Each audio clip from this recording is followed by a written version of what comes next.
What you need in the building? What's happening, people? So, this is not rocket science that Canelo has problems with fighters who uh, have good foot movement. You know, has had problems with them, right?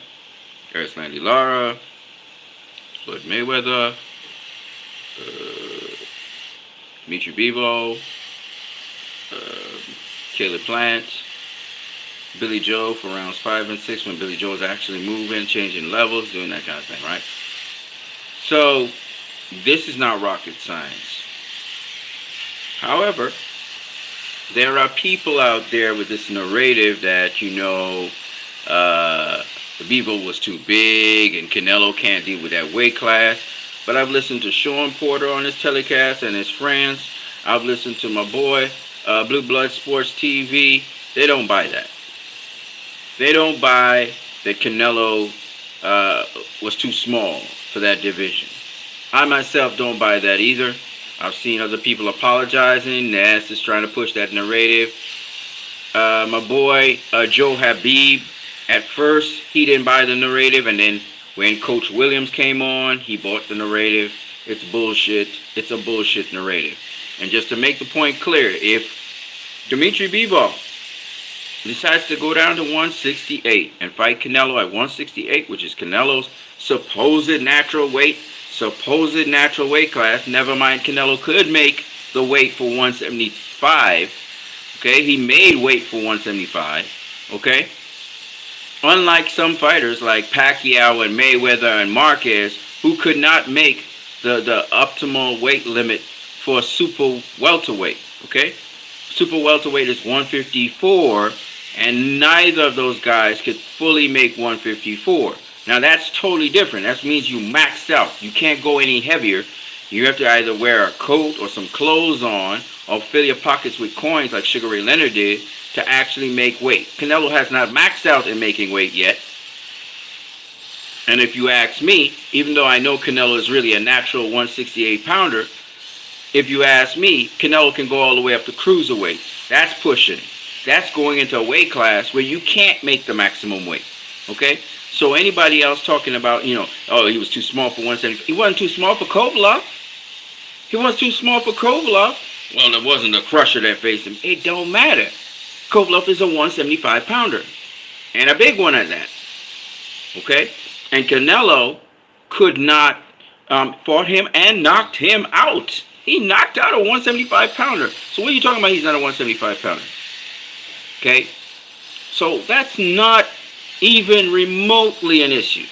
And again, I'm going to pose it to you guys, because the coach had to pause when I said, what about Canelo versus Joe Smith Jr.? And he said this. No, Coach Williams said, I'd have to see it. Which means what? You'd have to see it at 175. Which means what? What does that mean? It means he is and can be fighting at 175. Because he did it before. So that's not the factor that determines if Canelo can hang at 175 or not. Okay? I'll tell you why all of these people want to quickly flip from that narrative. They're smart people. They understand. If they admit that Dimitri Bivol beat Canelo because he was more skillful than Canelo and can execute a better game plan than Canelo, then they have to acknowledge that Floyd, when he beat Canelo at the age of 23, Canelo was in his prime, that Canelo is susceptible to guys who can move well. And they have to give Floyd the credit for beating a prime Canelo. Everybody's skirting around that issue, but they don't want to give Floyd the credit. But here's the thing. Bivol's not a big 175 pounder. As Bivol said in the statement there, which you can see in my profile pic, he's saying that he and Canelo are about the same size, weight-wise. He's a little longer. He's a little taller. But they're about the same size. And Bivol said he's not a big light heavyweight. He can make 168. He can come down to 168 and face Canelo and take all Canelo's belts at 168. And you know why Bivol would have that confidence? Because he knows it's not weight that allowed him to beat Canelo. That's a minor issue. You don't sweep a fighter and whitewash him based on just weight alone. It's not like Bivol was walking through Canelo's shots. He was using his defense. Now you say, well, why wasn't Canelo able to beat down Bivol's defense, beat down Bivol's guard? Bivol was a bigger guy. Canelo couldn't hurt him because Bivol has defense. Did Bivol significantly hurt Canelo? No, because Canelo has defense. And that just all goes to show Canelo can hang with any 175-pounder. Any. He's not getting stopped by none. Not Bidabiev, not Joe Smith Jr. I don't even know why I don't even know why Joe Habib feels Joe Smith Jr. could beat Canelo. There's no way he can. Okay? Canelo's defense was very sharp for most of the fight. You know what wasn't very sharp for most of the fight? His feet. He's got great upper body movement. He's very slippery. Bivol couldn't put two punches together on him. Right? That's not the problem. Like James Toney, Canelo does not have good foot cardio. I'm going to say it again. Canelo, I'm telling you what is the problem with Canelo. Canelo can't fight going forwards. We've seen him fight going backwards against Triple G. We've seen him do all kinds of things. He's fantastic. But what you will notice is, and again, Sean Porter and the Porter Way podcast highlighted this. Also, a number of different people in different media have highlighted this, whether it's Blue Blood Sports TV or whether it's several other outlets that I was listening to on YouTube. Canelo is a guy who tries to conserve his energy with his footwork. Some people think he's flat-footed. He's not flat-footed. Some people think that he's slow on his feet. He's not slow on his feet. Okay? If you look, when he's going against Bivol, he's very quick and explosive coming at Bivol. And Bivol has to be he has to have the equal reaction time and be explosive as well. So that's not the reason. The reason is Canelo's foot cardio causes him to burn out. This is a fight, just like the Mayweather fight, where Canelo's burning out. He's getting tired. He's getting fatigued. Now, the younger Canelo wasn't using precise footwork. As another brother would say, he's not inching into his opponent, but it's a specific way Canelo's using. You will see it used with Shakur Stevenson when he was walking down some guys. A smaller guy can walk around a big guy if he knows what angles he's cutting and also certain feints he's using to get on the inside. Now, a lot of people say, well, where was Canelo's head movement? He had head movement. Where was his feints? Okay, where was his feints? Where was his jab? I'm going to tell you what happened. Okay, and Canelo understood the equation. His coach understood this equation. He understood this. Bivol starts fast, and Bivol begins with the jab to dictate range. And it didn't matter if Canelo wanted to try and bob and weave. He had to get his jab in to touch Dimitri Bivol. Okay? And Canelo let me rephrase that. Canelo didn't have to use a jab. Canelo's one of those special fighters like Floyd Mayweather, like Manny Pacquiao. He can lead with the lead hand. So Canelo could start off with a lead left hook, for example. He may start off with a right to the body. He doesn't have to lead with a jab. But here's the problem. Dimitri Bivol, from the get-go, started using his lead hand and started to blind Canelo. He started to make Canelo have to react to him. Bivol was first. He be first. And by being first, he dictated what happened in the fight from round number 1. So that Canelo was always a step behind him, acting to him. And as such as that, when Canelo tried to take 2 steps forward, or tried to inch in on Bivol, Bivol would respect distance by taking 2 steps and pivoting at the same time. Sometimes Bivol would go straight back, sometimes he would pivot. And the thing about it is, Bivol was able to maintain range because he could continuously move with his feet, whereas Canelo can only do it in staccato bursts. Canelo can't just be coming after you and bobbing and weaving and closing the distance trying to get to you, or slipping and sliding in and trying to get to the distance to you. He tried once or twice to do that, and Bivol reacted similarly, respecting distance. And even when Canelo got him on the ropes and started trying to tee off on him, Bivol would just spin out and take off. Okay? He would spin off the rope so easily, and then Canelo has to start all over again. So you have to understand, Canelo has mad skills. He has mad abilities. He's an incredible fighter. Okay? I'm not taking nothing away from Canelo. But the problem with Canelo was he needed this is the time his foundation was the most important thing. His feet were the most important thing. And he had to have the cardio to keep up with Bivol. Because in this case, he had to press Bivol, but he had to press him real hard. I'm going to give you a fight that, I'm going to give you a Mayweather fight to go do your homework on. Floyd Mayweather versus Judah. Go watch that fight. And go watch the footwork of both fighters. Go watch the footwork of both fighters. Judah is very quick on his feet. Judah is a guy who likes to fight in the pocket, though. But he has a really great jab, and he also has a really great left hand.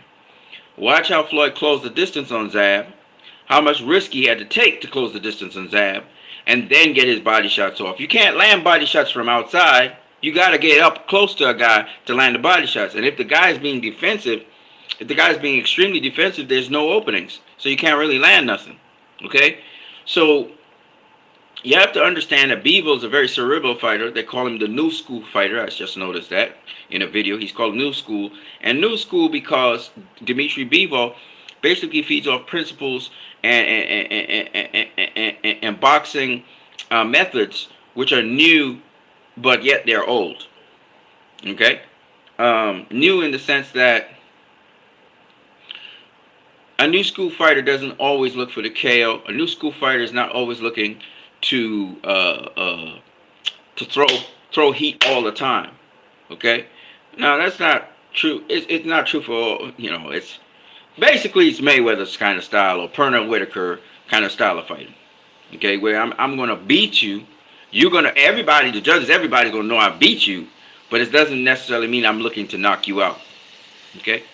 Alright, so Bivol didn't put heat on every single shot. When coming down the stretch in the 12th round, he was putting some heat on the shots, but for the most part, he wasn't putting too much heat on the shots. He just wanted Canelo to respect him. He already hit him with something, he hit him with some power, and Canelo realized that it's hot in there. I can't just go in there. He's going to tag me up. And then he was counterpunching him when he closed the distance on the inside. So Bivol was kind of like outdoing Canelo in every single area. Reminiscent of Floyd in a slightly different way. He was doing it in his own way, but it was basically the same strategy game plan that Floyd was implementing. In short, what I'm saying is, that's the same thing that will happen at 168. So for the people saying that weight was this issue, and they're using that as an excuse, or that, Canelo's in his prime and Bivol's in his prime, and Canelo wasn't in his prime when he faced Mayweather, he had the same dilemma against Mayweather. And Mayweather was the smaller guy. Alright? So this is why some people say Canelo hasn't really improved that much. Alright? Because they're saying the same problems that Mayweather presented to Canelo are the same problems Bivol presented to him, and he couldn't solve it. And the reason Canelo couldn't solve it is not because he doesn't have a great boxing brain and all of that. No, it's because of his feet. His feet betray him. And I've said this over and over. Canelo can slip a jab. He can get past a jab. He tries to nullify the jab. You see, he tried to nullify Bivol's jab by hitting him on the arm because Bivol has the high guard defense. It didn't work because Bivol in his corner, they had ice to put ice on that arm. Otherwise, it would have swollen up. It would have swollen up just like how Callum Smith's arm swelled up. But they were prepared for that because they had sparring, and that sparring informed them Canelo might try something like that. All right? And so Canelo tried to use the strategy, the game plan, and I said this. I said all of this stuff before this fight even happened. I said the precise footwork that Canelo is using to walk down his opponents, he's not going to be able to use it in this fight. Didn't I not say that? I didn't just break this thing down. I told you guys exactly why certain game plans would work and why Canelo would lose. Okay, and I said the writing was on the wall and all that. I said all of these things because I'm coming from a boxing perspective. I'm not trying to win brownie points. I'm coming from a boxing perspective. So I'm telling you guys what his problem is. I'm telling you guys, and if somebody can get it to Canelo, and like I said before, Canelo's camp needs help. They need help. Eddie Reynoso has admitted that certain styles of boxing for him are very difficult to decode, and it showed. It showed with Bivol, it showed with Shakur Stevenson. All right, Eddie Reynoso doesn't really know what to do in those instances, and therefore you need a senior person to be joined to your camp. A Barry Hunter, a Virgil Hunter, a Buddy McGirt, who else? Who else we got? You could even couple up and link up with Robert Garcia. You guys need they need extra help. Robert Garcia was pretty good with Marcos Maidana versus Mayweather, for example. You know, when Mayweather boxed, Marcos Maidana didn't have no answer. Mini Mill Zicano Box says, I never liked Canelo at 175. Didn't think this fight nor the Maku were good for him. I honestly was not shocked by Canelo losing. Not sure why the odds were 2 in favor of Canelo. Scrapbook Boxing, what's up? Scrapbook Boxing, shout out to Scrapbook Boxing. You guys go check out Scrapbook Boxing. Great history in it.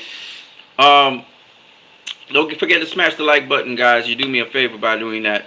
What I wanted to say is that, see, you got to understand, Mini Mill, 175. Here's the thing. This is why Canelo's so confident that he could fight in those weight classes. I've said it before. Troy King, also known as King Troy, said this before. Canelo has incredible defense. He's got incredible defense. All right? He got great defense. And because of that, that defense allows him to have the time to assess his opponent and keep his composure and fight behind that. But here's the problem he had in the Bivol fight. Bivol's a very active fighter, and he works off his stick. He works off the jab. So Bivol always had a punch in Canelo's face. And he was occupying him. He was obstructing him. And Canelo lost his composure as the fight went on because he couldn't get past that jab. Bivol has a very, very educated jab, and he throws it several different ways, and he throws it in combinations. Sometimes he will begin a combination with a jab, end a combination with a jab. He was particularly landing a 1-2-1, right? He would come with a 1-2, and then he'd come up the side with a 1. It's almost like a hook, but it's a jab. And so that combination was throwing off Canelo. Sometimes Bivol would lead not with a jab, but with a hook. Or sometimes he would lead with a straight right. Sometimes he'd feint to the head, go to the body, right? So Bivol was very complex with how he was throwing his jabs. And that's what threw off Canelo. Mayweather does similar kinds of things. And the point behind it is that you have to understand that in boxing, you can take away a lot your opponent's doing if you are a master of what you do. And he just happened to meet a master at what he does. Bivol is a master at what he does. And Bivol takes, I try to explain to people, boxing is 90% mental, 10% physical. So Bivol's confidence in his skills and his mastering what he did, and also the fact that he was mentally in that fight. He was very dialed in, very focused. He was not focused on anything else. He was just focused on that one fight. He didn't care about what would happen to his life afterwards.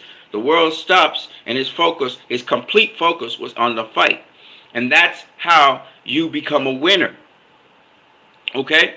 You're not distracted by nothing. You focus in, you dial in on what you need to do to win a fight. So for Canelo needs to dial in and start doing that drill work, sticking and moving. And particularly, let me tell you why sticking and moving is so important. People call it running, whatever. I don't give a damn.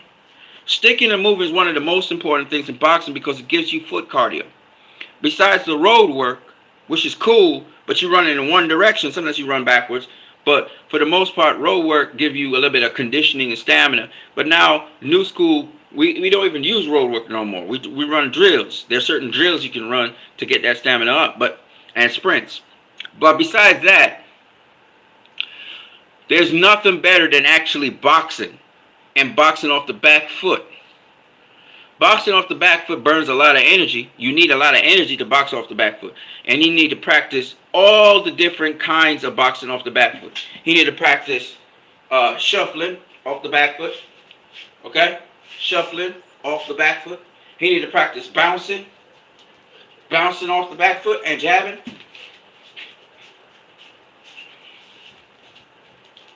Right?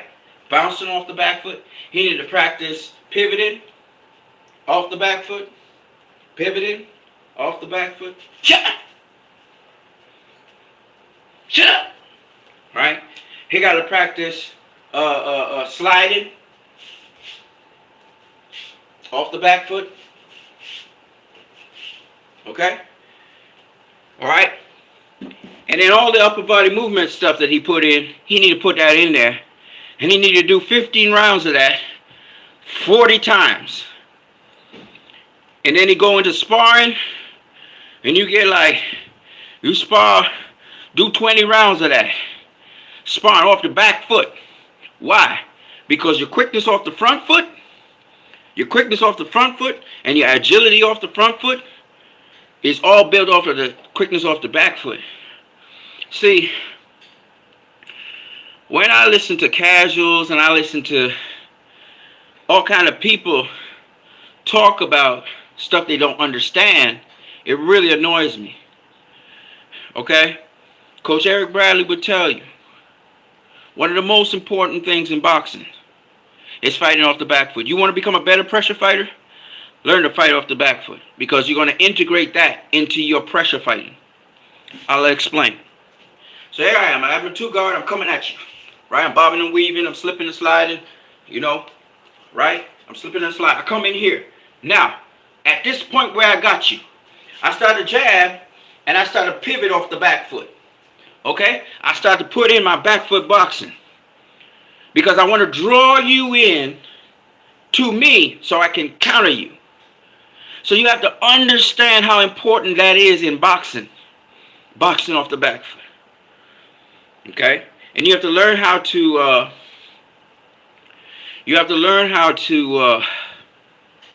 the word I'm looking for? You got to learn how to stay balanced. Bivol was very balanced. He wouldn't do nothing out of balance. Okay? Minnie Mill says, Oscar De La Hoya said that Eddie should get help, and that's why he broke up. That's also why Oscar banned from the camp. Exactly. Boom. Oscar told Canelo that after the Arislandi Lara fight. That's why I said that I thought it was very important that Canelo get help. You know, and he should have done that 8 years. Let me see, 2014. Yeah, 8 years ago. He should have been on this, but instead he stuck with Eddie, and they be working with what they're working with. You know, Reynoso is too inexperienced with technical fighters. He needs to really get help. That's what I'm trying to say. Look, man, I'm just being honest, man. I'm not trying to, you know, I don't hate Canelo or nothing. That's why Oscar put up that poster so many years after. Oscar knew this was going to happen.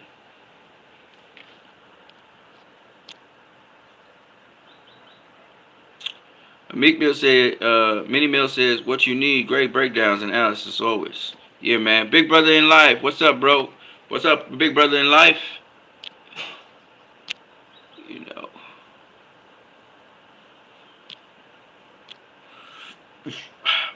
Oscar also recently said that Canelo needs a new trainer. Yes, Oscar was trained by the great Floyd Mayweather Sr. He knows. He knows what Canelo still got to work on. And Oscar had great foot cardio. The only thing is Oscar used to fight a little too tight. But Senior was getting him to relax more. And he was doing a little shoulder roll thing. He wasn't very good at the shoulder roll, but he used to get hit. But he did his little shoulder roll thing with Senior. Yeah, so I'm not trying to persuade anybody, but I'm just giving y'all the truth about the situation. This is why Canelo looked like how he looked when he faced Floyd. And he was kind of looking like that against Caleb Plant as well.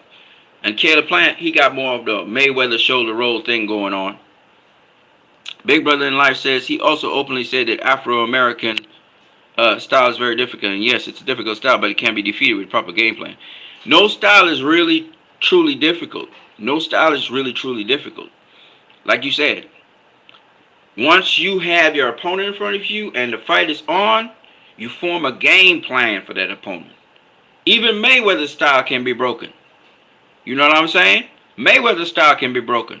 How do you break up Mayweather's style? You make him come to you.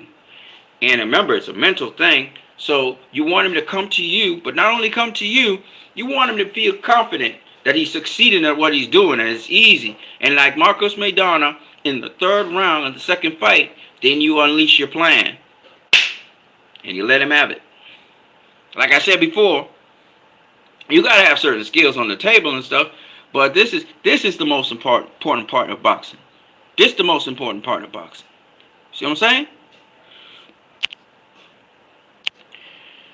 Minnie Mills says, Canelo and Reynoso too proud to admit they need gym help. That's catching up to them and will get worse with time. That's what I'm worried about. Because just like James Toney was a hell of a fighter, and he would beat certain fighters, but there were certain fighters he just couldn't beat. He couldn't beat Samuel Peter. You know, he was never going. He wasn't going to beat Roy Jones Jr. Cause James Toney had it worse than Canelo. James Toney did not like moving his feet. Did not like move. He would pivot on the inside, but he was lazy. He never stick to a move. Canelo at least stick a move against Gennady Golovkin, but you know, James, that was his downfall. Hell of a fighter though, James Toney. Big Brother in Life says facts, a solid jab. Chino and Cotto used a jab with Floyd to stay in the fight. Correct. They had some unpredictable, quick, sharp jabs that came from down up. One of the things I like to tell people is, one of the tricks in boxing, and this is where a guy like Pacquiao actually does very well. If you're pressuring a guy, you want to be able to stay underneath his shots. You want to stay below his shots. You want to stay down there. So you squat down low, and then you jab up high. You see? So you want to be down there. That's Marcos Maidana, if you look, he was staying low and jabbing high. Miguel Cotto, he wasn't staying low per se, even though he was with his two guard. But Cotto would throw his jab this way, up this way, from below up top. It's harder to see a jab that way. That's why the up jab is so effective and the spare jab is so effective. Okay? So Cotto would feint as if he's going to throw a hook, and then he throws a straight shot and catch you with the shot. Right? Because remember, Cotto's really left-handed. And he can mix it up. He could shift and go southpaw and then turn the shot into you.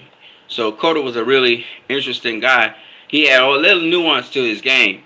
And then with Marcos Maidana, he jabbed from low to high. So all of these little tricks of the trade, and of course Floyd jabbed as well. So, you know, a guy with a really good jab, not just a strong jab, not just a consistent, because Canelo did beat Miguel Cotto, but Miguel Cotto did land a couple jabs on Canelo, right? His jab was the most consistent thing in that fight. And again, it's because even though Canelo is a guy who really tries to neutralize his opponent's jab, because he's not as mobile as, say, you know, a Mayweather or a Sergio Martinez or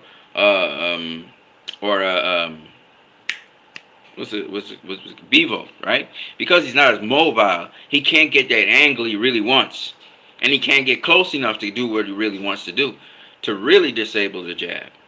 And that's where guys like, you know, Mayweather and Bivol have more success than he does, because they don't just jab. They understand the importance of the lead hand. And this is the thing. It's not just about jabbing, because if you look at Bivol, he was throwing lead rights. He was throwing left hooks, you know, as a lead. And so you have to understand the lead hand is also very important. And he would throw counter left hooks as well. He'd throw counter left hooks. He'd throw, you know, counter 1-2-1s, you know, on Canelo. And his timing was very good. And his spacing, because he had a wide stance. See, Bivol has a wide stance. And that stance serves him well, because part of that, you can't get past the stance to get closer to him. See what I'm saying? So all of these little tricks of the trades, what Bivol put into the fight. You know, it's a good fight though. Good fight.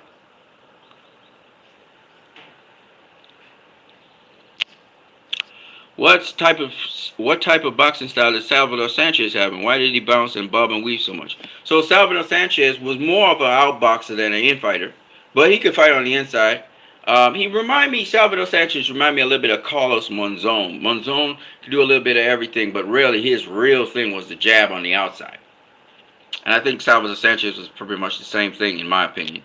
He kind of fought mostly from range, but he could fight on the inside, you know. Scrapbook Boxing says, the mind is a battery. That's right, sir. Your heart is an alternator. Take away the battery, the heart still runs. The key to the program is to program the battery, the mind, so that the car can make its destination, though. Exactly. Any disaster style. That's an interesting way of putting it, man. It's an interesting way of putting it. I think that mentally Bivol was right there, and he had, like you said before, you know, you have the mind and the heart. You know, I think a lot of boxers, like Canelo even, they're trying to say that Canelo didn't have no heart when he was fighting Bivol in the 12th round. I think he had plenty of heart. He was trying to attack Bivol. He was trying to make something happen. Canelo's not one of those fighters who's just going to throw caution to the wind to get knocked out and just swing. He's not going to do that. He's a calculated fighter. He's a smart fighter. He's a tactical fighter, and he's a fighter who's not going to. He's very economical. He's not going to waste punches. So it's not that Canelo didn't want to sell out or whatever, and y'all was expecting a barn burner or something. That's not going to happen. Canelo realized he couldn't get past it. It's like Mikey Garcia, the same thing. He realized he couldn't get past the jab, so he tried to bait. Bivol in. Then when that didn't work, he tried to bob and weave and try and get to the inside. And when he got to the inside, the house was closed. So he tried some other things. He was frustrated. In the 11th round, you saw him pick up Bivol and almost wanted to slam dunk him, right? And he just kind of calmed down because he's very strong. He's very strong. He's like a bulldog. So Canelo's a bad boy, you know what I'm saying? But it's just that he had no success whatsoever against Bivol. And he tried all the way down to the 12th. It's like Oscar Valdez versus Shakur Stevens. He tried all the way down to the 12th round. He wasn't breathing too hard at the end of the fight either. So his cardio is a lot better than I thought. But at the end of the day, you know, he knew he was beat. Big Brother in Life says Carlos Monzon was nice. Yes, sir, for sure. One of the greatest middleweights of all time. So I don't believe, and I'm not of the school of thought to believe that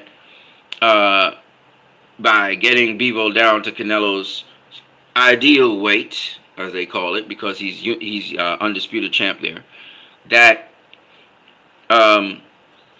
he will automatically beat Bivol or the fight will become more competitive. I don't see that happening because this fight was about distance control, and Bivol basically controlled the distance at which the fight happened. And if they have a rematch, Bivol's going to control the distance at which the fight happens because Canelo cannot continuously apply. He doesn't have continuous foot activity, or shall I say, he doesn't have continuous movement to match Bivol's continuous movement, and therefore I don't see Canelo beating Bivol. That's the real truth. Now Canelo, what's next for Canelo? He looks like he's going to stay at 168. He probably will take on Triple G. People are talking about if he gets a couple wins, they'll forget this fight. Like if it's gonna just disappear from his record, right? It's just gonna disappear. Oh yeah, Bivol, the guy that we didn't really know. So no, they're gonna remember it forever. It's now a part of history. Nobody's gonna forget it. If he can avenge his loss to Bivol, I think people will look at that and say, oh, okay, all right. So he got a win on Bivol, right? Okay, fine. He conquered that style. But until then, he's just going to get beat. It's like if he goes down to 168 tomorrow, right, and faces Demetrius Andrade, same thing's going to happen. He's going to get outboxed. The very same thing's going to happen, right? Bivol's a southpaw, too. Not Bivol, Demetrius Andrade. Andrade is a southpaw, too. Same thing's going to happen. Why? Andrade is another fighter who is a master of distance and moves his feet very well, can fight on the inside, can fight on the outside, and makes adjustments to his fighters. He doesn't have that great punching power, but most masters don't have tremendous punching power. But he has enough power to put fighters down, so therefore, I don't think he put Canelo down. Canelo has very good defense, as I said before. But just by picking him apart with the lead left, just pick him apart. And that'll be all she wrote. And I'm sure Andre will at times engage him on the inside and fight him on the inside. I just think styles make fights, and Canelo's style, as gifted and as skilled as Canelo is, and he is very skilled, and I would say, dare I say, he has much more wrinkles to him than Bivol does. But styles make fights, and until Canelo works on his foot activity, which, you know, if you can't, the part of your body that burns the most energy in your body is your thighs. Okay, it's your thighs, your legs, your thighs. So this is why Canelo has to get his activity when it comes to that, his movement up. He has to be able to move all the time, 12 rounds, and at a very high pace if necessary. Okay, so that's how he'll be able to control the tempo and pace of the fight, because otherwise he can't get to the destination. He can't get to the location. So if I'm here, for example, and you're over there, right? I need my motor, which is my feet, to get me to you. But if my motor can't get me to you, I have to pace it, and I have to be careful how fast I move to you, because I need to conserve energy. Then I'm not going to get to you. I can only do it in bursts, right? But I can't follow up because my foot cardio is not good enough to allow me to do that. My gas tank's going to come empty, right? It's not so much how powerful he was throwing the shots, because upper body, as much as you burn a lot of energy, upper body, the place where you burn the most energy is in your feet, your thighs. That's where the most amount of energy is burned. And that's where Canelo falls short. You see? He can do bursts of energy, but he can't sustain it. And that's where he loses. He's going to lose fights against guys like Demetrius Andrade. I'm not too sure what would happen with David Benavidez, because David Benavidez will be there in front of Canelo. He'll be bringing the heat. He'll be bringing the pressure. And he doesn't have the fastest feet in the world. So that would be like a Triple G versus Canelo. By the way, David Benavidez is a huge 168-pounder. He could easily go up to 175. You know, even cruiser. He could campaign a cruiser tomorrow. Okay, he's a huge 168-pounder, but that'll mean nothing. It's not about size. It's not about whether he can take a punch or not. Canelo has all the skills in the world to outmaneuver him. Once he can just find, once he can find the target, once he can find Benavidez, he's not going to have a problem with him. Because if he knows Benavidez is coming at him for 12 rounds, now making him move a whole set a lot, Canelo outbox him for 12 rounds. Same thing with Bidibiev. Bidibiev is probably way stronger than, I mean, significantly stronger than anybody that Canelo probably will ever have faced, including Gennady Golovkin. But it means nothing, because his motor can't get him to Canelo. Do you understand that? His feet ain't that fast. So Canelo is going to be like, it's like Sugar Ray Leonard versus Marvin Hagler. He's going to be in a different time zone to Bidibiev and those guys. He's going to look super, super duper fast. He's going to look fantastic against them guys, tagging him up, just like how he did with Triple G, tagging him up and stuff. When he's ready to rest, he rests on the ropes. Bidibiev can't land shit because his upper body movement is just deft. Okay? He pick off all the punches and stuff. Right? That's easy work. Right? Joe Smith Jr., he got a nice right hand. He got a nice left hook. But he's too slow. He's too damn slow. Them guys ain't beating Canelo. Okay? They're too slow for him. The style that gives Canelo problems is the guys that can move well in the ring. That's the style that gives him problems. That's his kryptonite. He has to work on that. Now he could stay on the ropes and let BDBF wail at him. BDBF is not landing nothing, then he just spin BDBF off. BDBF goes into the ropes, and Canelo is back in the center of the ring, chilling and relaxing and taking a break. Minnie Mills says, what's next with Canelo? I think a good fight for Canelo would be either the Triple G fight or give David Benavidez a shot. I know David Benavidez is relentless. You know, he's a relentless fighter, like Triple G is, and probably a little bit better than Triple G, and of course a lot taller and a lot longer. But to be honest with you, I think that's the fight that Canelo should have next.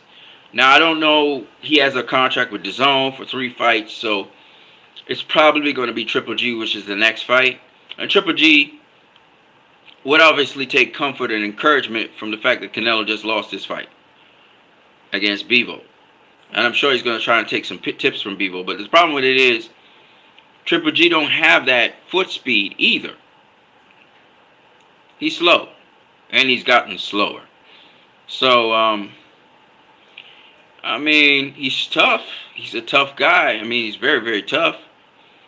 But I just don't see him beating Canelo. I mean, here's the thing, though. Anything is possible. I mean, if I was in Triple G's shoes, his age, toughness, and everything, I would try to depend on my timing. And, of course, I am boxing much better with Jonathan Banks. Unfortunately, I still get hit. But I'm tough. So maybe that's the key here. Triple G not getting knocked out by Canelo would be a win, as well as maybe he survives, Canelo blows his load, and maybe Triple G gets to do something against Canelo. Who knows? The way to beat Mayweather, Scrapbook Boxing says, is with basic weapons, believe it or not. I'm sure he knows this. The jab, the 1 jab, the 2 right hand. So you give a 1-2, the 3 left hook, up and down. Only if you master those weapons, old school. I wish I could tell you that it's that easy, but it's not that easy. But nonetheless, what I can tell you is, you want to counterpunch Mayweather. The way to beat him is to counterpunch him. You have to outplay the player.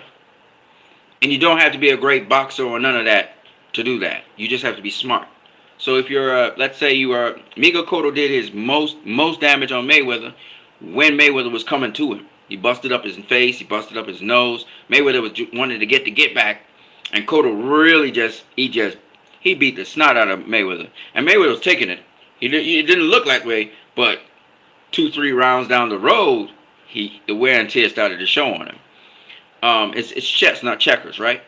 Marcus Maidana had his biggest success when Mayweather was pull countering him, and Mayweather thought he could just pull counter, and the trap was sprung, and Marcus Maidana hit him with a 1-2. The same thing you just said. A 1-2 really can mess up a guy who's pull countering. I've seen a number of guys. Andre Ward got put down with a 1-2 when he was trying to pull counter Sergey Kovalev. I could think of this kid they were fighting for the cruiserweight title. A kid from the Mayweather boxing gym. I forgot what his name is. He's called the Beast as well. What was his name? Mayweather Sr. was training him. I think he was fighting the Cuban dude, and he tried to pull counter the Cuban dude, but he caught him with a 1-2, and he knocked him out, right? So, but you got to be able to counter the dude. It's about setting up to counter. It's not, you don't try to Floyd loves when guys are pressuring him. That's his game. He's a counter puncher. That's what he loves to do. He loves to fight off the back foot because he can set traps and all kinds of stuff, right? So you want to get him overconfident. Now, here's the thing. You got one fucking shot to get it done.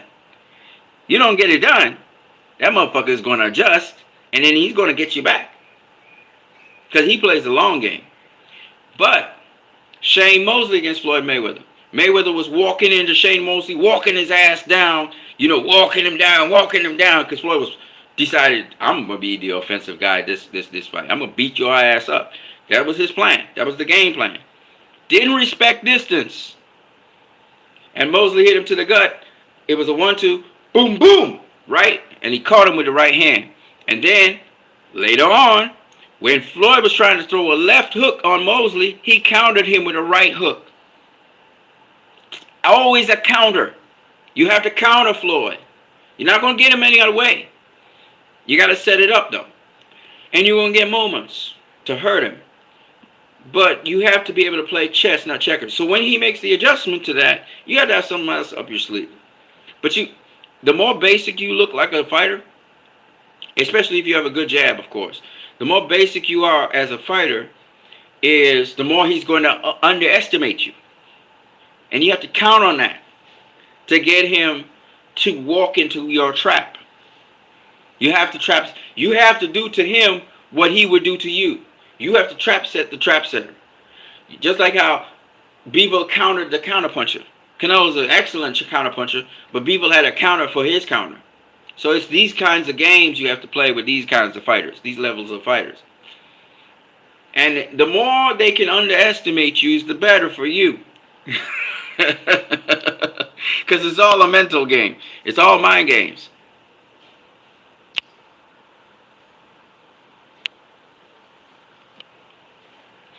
It's going and down in weight to affect Canelo, plus his 62 wear and tear, going to be catching up with Canelo soon.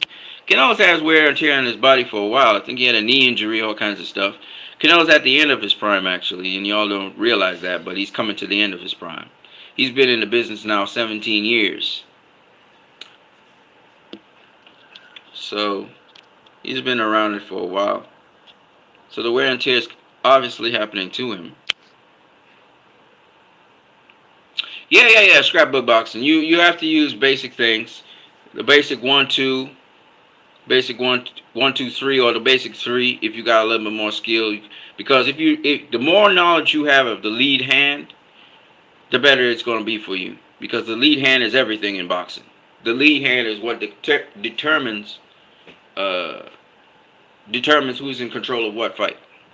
It's the lead hand.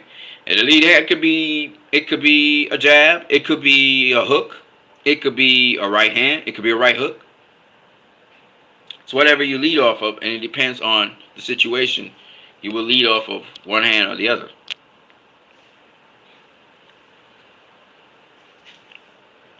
Nothing beats the master jab. I don't care who you are. No one has that today. Well, it breaks your rhythm. Yeah, but I mean, again, Bivol just showed what a master jabber can do. And again, a lot of people do not understand that there's many different ways to throw a jab. Okay? That's the key. If you're doing something consistently but the same way over and over again, you're going to lose because the guy's going to time you, right? So you have to vary the jab. You know who was a master jabber? Vladimir Klitschko. Another master jabber is Viktor Postol. Who else is a master jabber? Alexander Usyk uses his jab pretty well, even though he's a southpaw. Bivol's of course a master jabber. Floyd's a master jabber. He just puts away the jab when he's ready, and he uses other tools like Roy Jones Jr. does.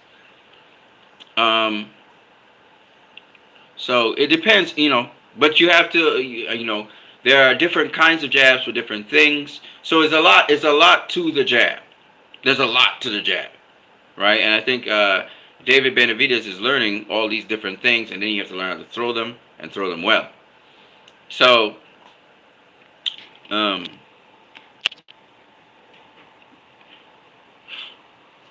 it breaks your rhythm, exactly. Many ways, but it's the jab. We are in agreement. Absolutely. Yeah. The jab is they say jab is the most important punch in boxing because it's the closest punch to your opponent. Right? So it's the closest punch to your opponent. Now, Larry Holmes, Corte.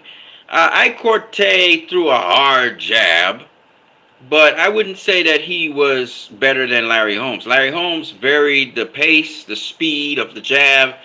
He double it up, triple it up, or he hook off the jab. He did different things off the jab. So Larry Holmes was that kind of guy. But see, you need sometimes more than just a jab. Like, okay, in the case of Dimitri Bivol, he had more than just a jab. Caleb Plant only had a jab. He didn't win the fight, right? He was doing well, but he didn't win the fight against Canelo. So you can't just say the jab. Like there's certain fighters where the jab doesn't work. Period. It don't work against certain fighters because they're so awkward. You know. I give you an example of one. Carlos Baldomir. Carlos Baldomir is a awkward fighter. Awkward as hell. And you try to jab him, you're gonna have hell. Vernon Forrest had a very, very tough fight with Carlos Baldomir. Nobody talks about this, but it was very difficult because Carlos Baldomir, not only does he lead with both hands, but as strange as it sounds, he leans in, like you see how I'm off center line here? He's always off center line. And he's barreling in. He's really awkward how he rocks like a boat. He rocks this way and he's throwing punches here, coming through here, and then he rocks this way and he throws punches here. Okay? It looks weird because of the camera angle. Sorry about that. But you get the idea. He rocks like a boat. He does this. When he's coming in, barreling in on you, he's moving like this. Like that. He doesn't really dip too much, but he rocks like a boat, like a pendulum, like a clock. So he's always off center line. And that is very hard to hit. It's very hard. You have to actually rock with him and catch him when he's rocking, you know. You have to time him and rock with him. So Baldomir, he's slow, but he's weird, you know. Scrapbook boxing. That sounds simple, my brother. You need all three weapons. You need the right hand, you need the jab, and you need the hook. But then again, everybody uses a right hand, jab, and a hook in boxing. So it sounds simple, but it is not. Scrapbook boxing says, "Great discussion, brother. Be well." Yeah, you too, man. You too. The more weapons you have, the more offense you have, the better. Because you want to have varied offense. You don't want your opponent to. In boxing, the key is to try is to you don't want your opponent to expect everything. And if you do want your opponent to expect everything, it's because you're setting him up for something that he doesn't expect. So that's the way our boxing works, and that's why it's more of a mental game than it is a physical game. You can have all the physical abilities. You know, I think of Thomas Hearns versus Marvin Hagler. Thomas Hearns had incredible abilities. Thomas Hearns had so many advantageous attributes, but he did not utilize those things. He did not use it. All he utilized was his power, which was sad. He was just trying to tee off with Hagler, and he didn't care about what range he was teeing off, and he was just kind of fighting like if, you know, he was trying to keep Hagler off of him. And that was just, you have reach, range, and you're not stabbing to the pit of this guy. You're not, as he's coming in, hitting him in the gut. And that definitively would have stopped him in his tracks. And then he was headhunting too much. And it's just all the things that a guy that tall and that long should not be doing, he was doing in that fight. And I just thought, you're wasting your attributes and skills. So it doesn't really matter how skilled you may be or how many attributes you may have. It's really how smart you fight. It's how smart you fight. That's what makes the difference. Because you can meet a highly skilled guy and you are limited in your skills, but you beat that fellow because he's not very smart with with the abilities he has. He's not using his abilities to their optimal capacity. He's not fighting smart. So, you know, boxing's all about the mental. You know, you can break somebody's confidence, make them doubt. You know, and that's what trash talk is. Trash talk is to try and mentally get your opponent to doubt themselves. Mentally let your opponent lose focus on what they're supposed to be doing, and maybe focus them on yourself or focus them on something else that's a distraction. This is what trash talk does. You know, and it's trying to get into somebody's head. We saw Duran do that to Leonard. Leonard lost focus. Leonard's focus should have been on winning the fight. That was not his focus anymore. His focus was on Duran and getting him back and beating him up. And that's why he lost. Because Duran said something about your wife that you didn't even hear him say in English. Come on, man.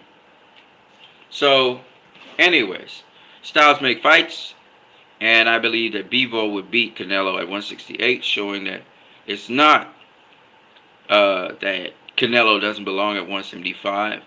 It's that he just faced a fighter at 175 who had the style and the game plan to beat him.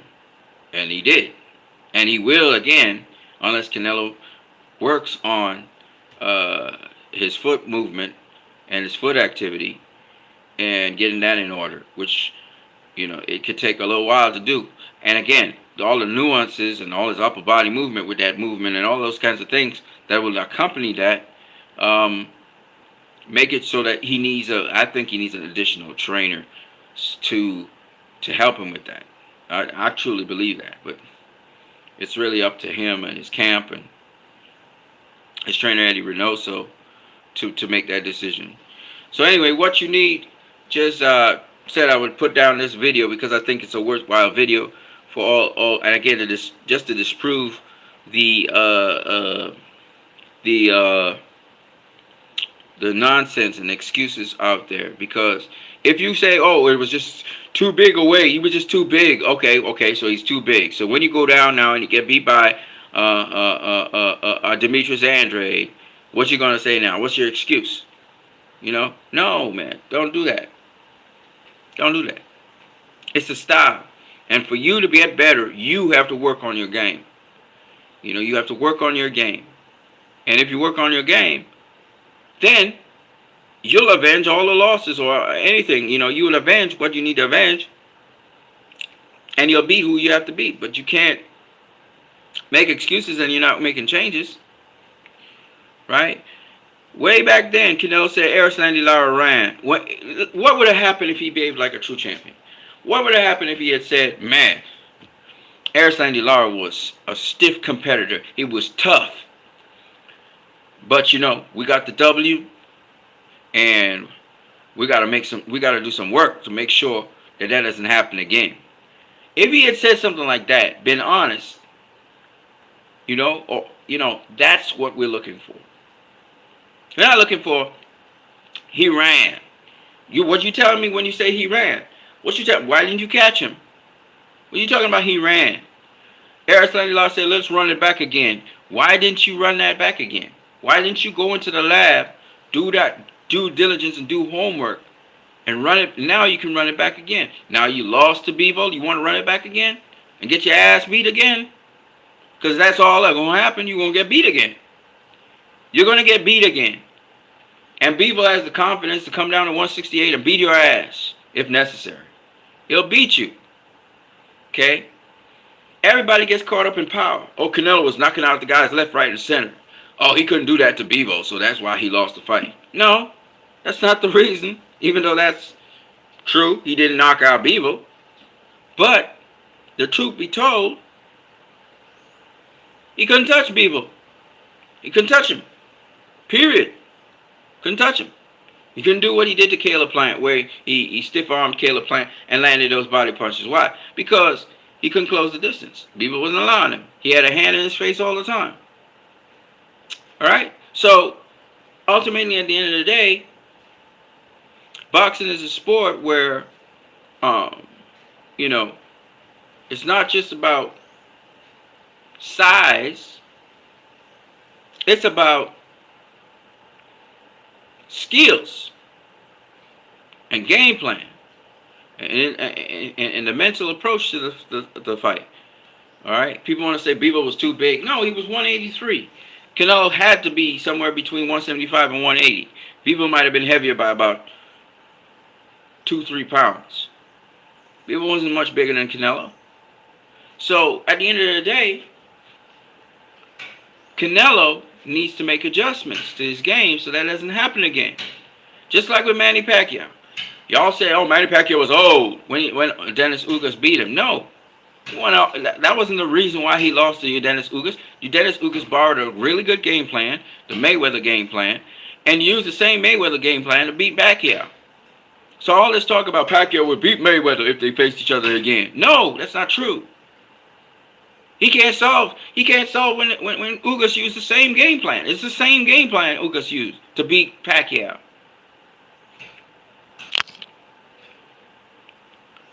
Minnie Mills says Bivol's trainer had trainer help in Joel Diaz. Reynoso should bring Floyd Sr. to help. Floyd Sr., I don't know how healthy Floyd Sr. is, but Floyd Sr. mostly teaches shoulder roll. Canelo uses the shoulder roll. I think tactically Sr. would be an interesting guy to use. See if Canelo can move around the ring, make Bivol go find him and counterpunch Bivol. That might be a great strategy as well. Quick question: why are heavyweights on the pound for pound list nowadays? I thought they were excluded. No, pound for pound mean if we are the same weight, so that includes heavyweights. Remember, it's about the best fighter in all of boxing. That's what pound for pound is supposed to be. So obviously, heavyweight's going to be part of that. Why do people keep on saying exclude heavyweights? It's a hypothetical list. It's like if everybody was the same weight, pound for pound, hence pound for pound.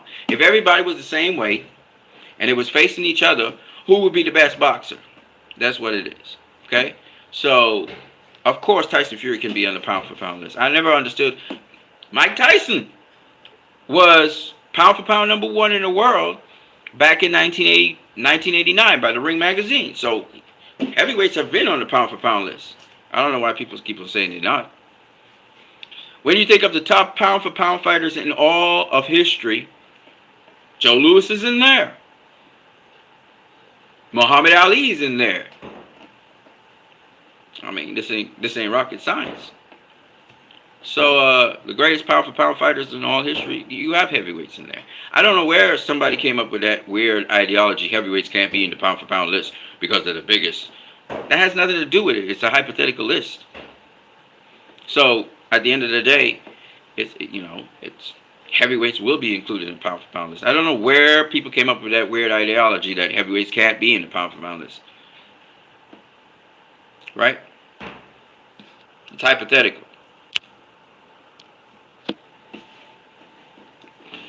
All right, peoples. That's about it for me. I just spent a whole hour and 6 minutes talking about why 175 pounds was not too big for Canelo. Why Canelo lost to Bivol. It had to do with skills. And Bivol even said that several times. Okay. I'm going to catch you guys later. What you need was in the building. I'm going to talk about Brian Castaneda versus Jamelle Charlo for the Undisputed Championship of the World soon.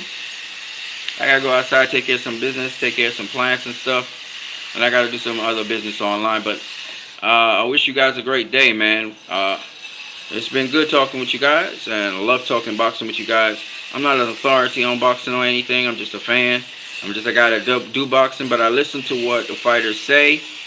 I also, myself, using my own eyes, analyze certain things. And that's how I'm able to make the predictions that I make. Usually my predictions are correct because I'm coming from a boxing perspective. So that's why I'm able to predict fights more or less correctly. I do believe that I think my last round prediction was Caleb Plant versus Canelo. And to some degree, Caleb almost pulled it off. But I think his lack of experience is why he did not. I don't think he would have won the fight. The judges would definitely not have given him the fight. The way how Bivol versus Canelo went, and the judges had it 7-5, they wasn't gonna give Caleb Plant no fight. In fact, the way how they scored it, I think Canelo was way ahead or some shit like that, which is crazy. And then the bias announcing that I heard on, I think it was on Showtime, it's crazy. I mean, it is what it is.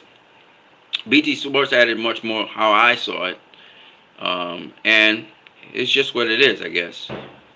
Probably it's how you view it. I don't know what they were looking at.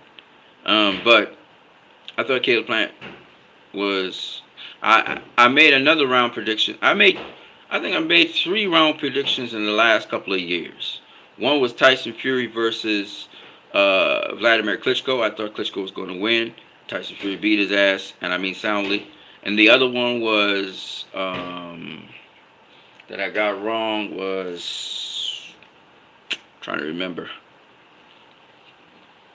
It was Plant, Canelo. It was Tyson Fury, Klitschko, and it was one more. One more. 3 fights I think I got wrong in the last couple of years that we've been around. So it's pretty. I pretty much get most of my fights correct, including the Teofimo Lopez versus Vasily Lomachenko, and you guys can go check my stuff for that. Where everybody else was saying Teofimo Lopez didn't have a chance, I knew he could because of the angles at which he was using and the footwork that he was using. I knew that Lomachenko would not be able to, and the jab that he was using. I knew that Lomachenko wouldn't be able to just go weak side on him, you know.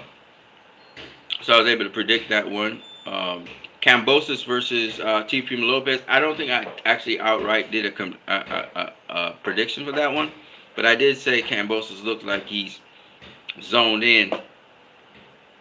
And I don't know, man. This looked like a tougher fight for Teo than a lot of people think. And it turned out to be that. But I didn't really make a prediction on it. So what I'm saying is, I think I have a pretty good track record, a pretty good track history of predicting fights, small and big. And that comes from just when you look at boxing, you look at the styles, you look at the styles matchup, and the person, the mentality, the mindset of the fighters, you're able to kind of know, okay, this is how this style will clash up with that style. This is what this style does in that style. So they're generally speaking, and if you know the deficiencies of fighters as well. Like I said from a very long time ago, that Vasily Lomachenko is a limited fighter. And Teofimo Lopez proved that point. So anyways, people, I am what you need. I'm going to get out of here. But I'm going to try and do a Brian Castaneda versus Jamelle Charlo prediction. I do lean towards Brian Castaneda winning this fight, no matter how hard Charlo hits. That's hitting hard. What people don't understand is hitting hard don't mean nothing. You got to be able to connect that stuff. Hitting hard don't mean nothing.